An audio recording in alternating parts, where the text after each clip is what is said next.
ನಮಸ್ಕಾರ, ನೀವು ನೋಡ್ತಾ ಇದ್ದೀರಾ ನ್ಯೂಸ್ ಫಸ್ಟ್. ನಾನು ರಾಹುಲ್ ದಯಾನ್. ನಮ್ಮ ರಾಜ್ಯದ ಸರ್ಕಾರ ಎಲ್ರಿಗೂ ಕೂಡ ಗ್ಯಾರಂಟಿಯಾಗಿ ಅನೇಕ ಭಾಗ್ಯಗಳನ್ನು ಕೊಟ್ಟಿದೆ.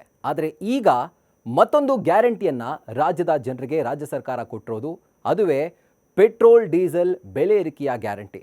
ರಾಜ್ಯ ಸರ್ಕಾರ 4% ಅಬಕಾರಿ ಸುಂಕವನ್ನು ಇದೀಗ ಹೆಚ್ಚಳ ಮಾಡಿದೆ. ಈ ಮೂಲಕ ಪೆಟ್ರೋಲ್ 100ರ ಗಡಿಯನ್ನು ದಾಟಿ, ಅಂದರೆ ಸೆಂಚುರಿಯನ್ನು ಬಾರಿಸಿ, ಹಾಗೂ ಡೀಸೆಲ್ ಕೂಡ 90ರ ಗಡಿಗೆ ಈಗ ಬಂದು ತಲುಪಿದೆ.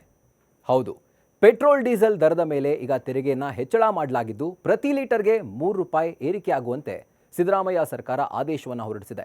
ಹಾಗೂ ಅದು ತಕ್ಷಣದಿಂದ ಜಾರಿಗೆ ಬರುವಂತೆ ಅವರು ಆದೇಶವನ್ನು ಕೂಡ ಹೊರಡಿಸಿರೋದು.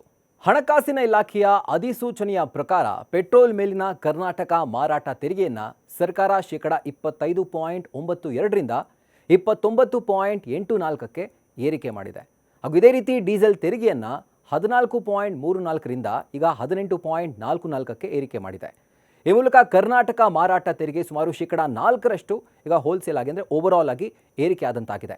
ಇದರಿಂದ ಪೆಟ್ರೋಲ್ ಡೀಸೆಲ್ನಲ್ಲಿ ಲೀಟರ್ಗೆ ₹3ಗಿಂತ ಹೆಚ್ಚಾಗಿ ನಾವು ದರವನ್ನು ತೆರಬೇಕಾಗಿದೆ.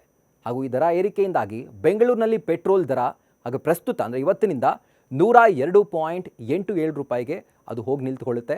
ಜೊತೆಗೆ ಡೀಸೆಲ್ನ ಬೆಲೆ ₹88.95ಗೆ ಅದು ಮುಟ್ಟುತ್ತೆ. ನಾವು ಅಂದ್ಕೊಳ್ಬಹುದು ಬರೀ ಪೆಟ್ರೋಲ್ ಹಾಗೂ ಡೀಸೆಲ್ ಬೆಲೆ ಅಷ್ಟೇ ಅಲ್ವಾ ಅಂತ. ಆದರೆ ಈ ಡೀಸೆಲ್ ಹಾಗೂ ಪೆಟ್ರೋಲ್ ಬೆಲೆಯಲ್ಲಿ ಏರಿಕೆ ಆದರೆ ನಾವು ದಿನ ಏನು ಯೂಸ್ ಮಾಡ್ತೀವಿ, ದಿನಬಳಕೆಯ ವಸ್ತು, ಆ ಎಲ್ಲ ವಸ್ತುಗಳ ಮೇಲೂ ಕೂಡ ಇದು ಪರಿಣಾಮ ಬೀರುತ್ತೆ. ಹೀಗೆ ಬೆಲೆ ಮತ್ತೊಮ್ಮೆ ಗಗನಮುಖಿ ಆಗಲಿದೆ. ಅಂದರೆ ನಾವು ತಿನ್ನುವಂಥ ತರಕಾರಿಯಿಂದ ಹಿಡಿದು ಯೂಸ್ ಮಾಡುವಂಥ ಪ್ರತಿಯೊಂದು ಕಮಾಡಿಟಿ ಕೂಡ ಜಾಸ್ತಿ ಆಗುತ್ತೆ. ಹಾಗೂ ಕಳೆದ ನವೆಂಬರ್ 4, 2021ರ ಬಳಿಕ ಇದೇ ಮೊದಲ ಬಾರಿ ಈಗ ತೈಲದ ಬೆಲೆ ಏರಿಕೆ ಆಗಿರೋದು. ಹಾಗೂ ಈ ಬೆಲೆ ಖಂಡಿತವಾಗ್ಲೂ ಜನಸಾಮಾನ್ಯನ ಜೇಬನ್ನು ಸುಟ್ಟೇ ಸುಡುತ್ತೆ.